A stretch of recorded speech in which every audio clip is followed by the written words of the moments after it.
the Commission on Elections at saka Department of Foreign Affairs bilang mga respondents dito sa ating petisyon. Yan.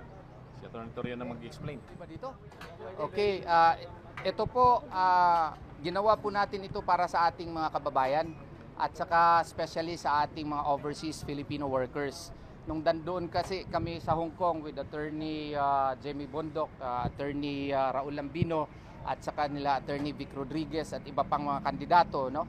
Nakita namin yung apprehensions and fears of the overseas Filipino workers and the overseas voters, no, concerning the system that is being sought to be implemented by the Commission on Elections. So pinag-aralan po namin and we found out na yung Commission on Elections resolutions na ipinalabas nila starting with 11061 on overseas Filipino voting system.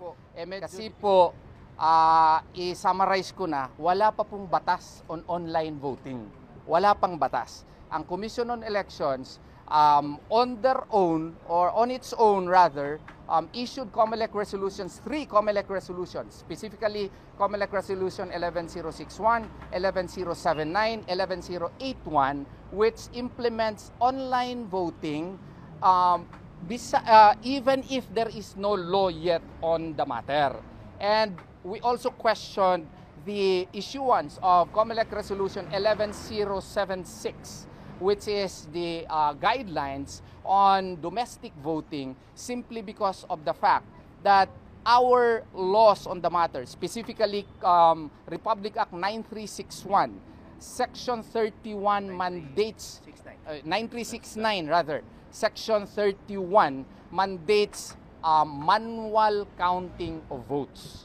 Ang ginawa po, winala po ang manual counting of votes, ginawa pong electronic, and electronic counting was already repealed, no, by Republic Act 9361. 9369. Palagi akong nagkakamali dyan. Yung batas po on electronic counting was provided in Republic Act 8436. But this was specifically amended by Republic Act 9369, and now 8436 has been implemented, re-implemented, even if this is in clear violation of an existing law. So our prayers, therefore, is that mandamus to compel the Commission on Elections to implement Section 31 of Republic Act 9369 and to issue resolutions, an appropriate resolution for the implementation of the same. Why? Bakit? Because it is provided by law. Second, it is a voter verification mechanism in itself. Kung meron tayong manual counting, makikita po natin yung progression of votes. Makikita ng mga watchers kung sino talaga ang binoto nila at meron tayong tally sheets. Meron tayong election returns na klaro. Meron tayong certificate of votes. So we can have clear basis. Meron tayong factual basis pagpunta na doon po sa canvassing. Kaming mga lawyers, meron na kaming mga data kung anong nakuha ng aming mga kandidato kada presento, and we can already marshal all our facts and data when we go to the canvassing. Unlike now, bibigyan ka na lang ng election return, hindi mo alam kung paano nakuha yung resulta. Kaya nga po, ang intention po ng batas, Republic Act 9369, is manual counting muna. Ang electronic po, canvassing lang at consolidation of votes. Hindi po included ang counting. Pero ang COMELEC, in-include nila ang counting. Sa overseas Filipino voters naman, Sections 24 and 27 of Republic Act 10591 contemplates paper ballots and on-site voting. Okay? At saka on-site canvassing po.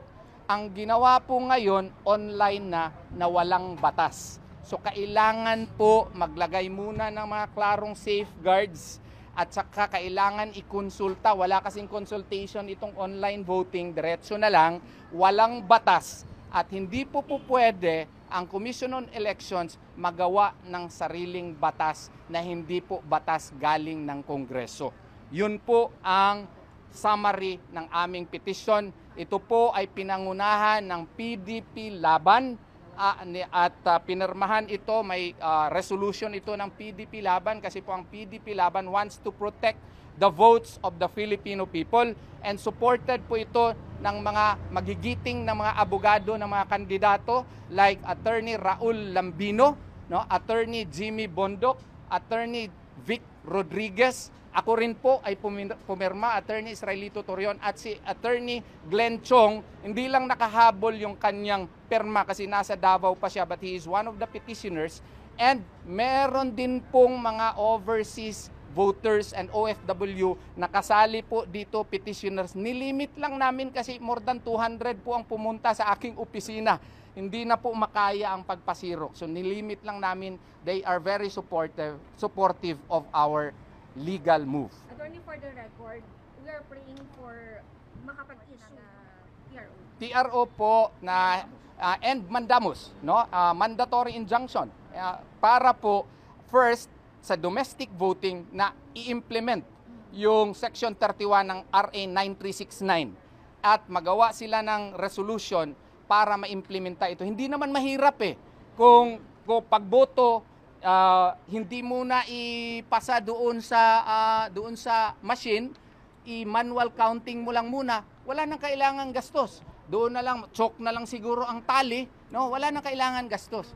And then, this will also coincide yung concern ng isang lawyer din, si Attorney Respicio, na doon na lang i-on yung internet pag-transmit na ng mga results. Kaya para sigurado tayo, meron talaga tayong datos kung ilan ang nakuhang boto ni Attorney Lambino, ni Attorney G.V. Bondoc, kada presinto, at saka pati na rin mga local candidates. Mga local candidates nito masisiyahan. Kasi kung sino ang talagang nanalo, ay sisiguraduhin sana namin na sila talaga ang mananalo. Yun po. Sir, klaruhin lang din natin. Yung mga OFW, may reservation kasi parang feeling nila madidaya yung election through online voting. Kaya nga ito, kasi we are saying that in the meantime, i-TRO muna ito.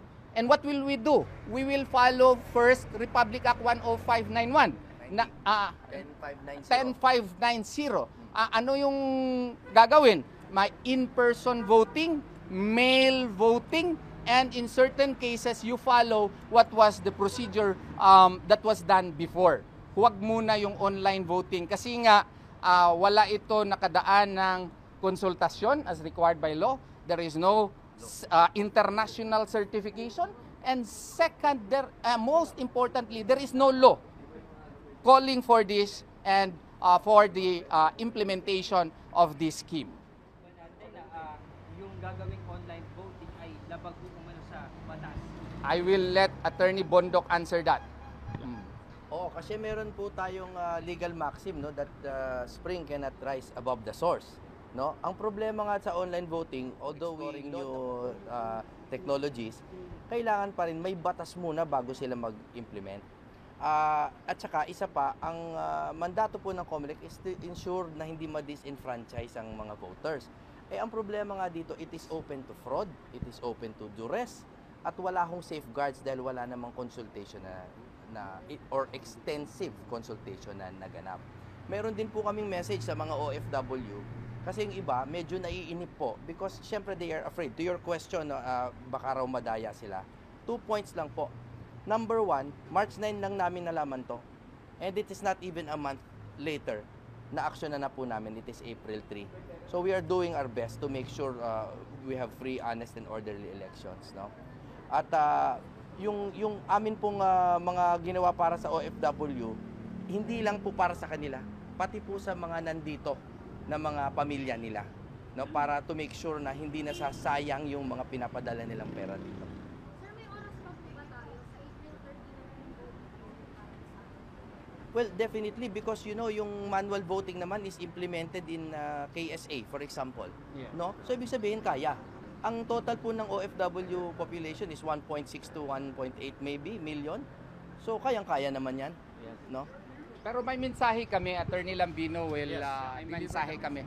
nananawagan ako sa ating mga minamahal na mga kababayang Pilipino, mga overseas Filipino workers or mga residents na po sa ibang bansa na nakaregister as a voter for this coming election sa May 12, 2025 na magpa-register pa rin po kayo doon sa online voting system kasi hindi tayo nakakasiguro na makakakuha po tayo ng injunction or temporary restraining order. At kung magtuloy-tuloy po ito at hindi po kayo nagpa-register dito sa online voting, ay hindi na po kayo makakaboto. So, para lang maisiguro po natin na please register pa rin dito sa online voting and then let us see kung ano ang magiging outcome po nitong petition natin at kung hindi man tayo makakuha ng TRO or injunction ay makakaboto pa rin po kayo pursuant to the online voting na gustong ipatupad ng Commission on Elections. Alalahanin po ninyo, mahalaga po yung inyong boto rito sa halalan na ito in the exercise of your sovereign power pursuant to the provision of the Constitution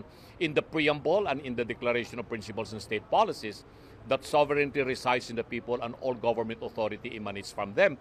At ito lamang po yung pagkakataon po natin. Sa eleksyon na ito, sabi nga ni Attorney Jimmy Bundok, ito yung armas ng demokrasya na pwede po nating gamitin upang mapalitan po ang maling sistemang umiira po dito sa ating pamahalaan. Kaya muli, nakikiusap po kami sa ating mga OFWs, magpa-register po kayo alinsunod doon sa guidelines na pinalabas na po ng COMELEC para pagdating ng April 13 hanggang May 12 ay makaboto po kayo. We have 1 month at least to vote. Kaya huwag po kayong mag-alala. Samantalang po kaming mga abogado naman dito sa Pilipinas, we are going to do our best na yung pong inyong mga fears, ang inyong pangamba ay matutugunan po natin, mabigyan ng solusyon. Sabi nga ni Attorney Bundok, the spring cannot rise above the source. Wala nga pong batas na nagsasabi na itong online voting ay dapat ipatupad. Pero andyan na rin po yan hanggat hindi natin na-question, walang pronouncement po ang ating Supreme Court regarding this, ipapatupad po yan ng COMELEC unless we are able to get injunctive relief. So, yun po mga kababayan, alalahanin po ninyo, ang PDP Laban, mahal po kayong lahat ng mga overseas Filipino workers at inyo pong mga pamilya. Sir, prior to the filing, nag-reach out po ba tayo sa COMELEC regarding po doon sa reservations ng mga OFWs? Well, I think we have said our piece many times over na sinasabi natin na bakit naman 77 electoral posts kaagad na ipapatupad po ito. Sabi nga ni Attorney Torion, they should have conducted a more widespread comprehensive consultation and then pilot this in a few areas, maybe 5 or 10, it would not be very fatal kung meron man pong mga mangyayaring hindi maganda. Pero kaagad wholesale general 77, medyo doon po nakakaroon ng pangamba yung ating mga overseas Filipino workers. At iyan nga po yung narinig namin. It did not come from us itong initiative na ito that just overnight ginawa namin itong petition na ito. We have consulted several organizations of overseas Filipino workers. They have visited our offices. Ako, maraming nagpuntahan sa aking opisina from Korea, from Japan, from Singapore, from Hong Kong, and then interacted with them in online.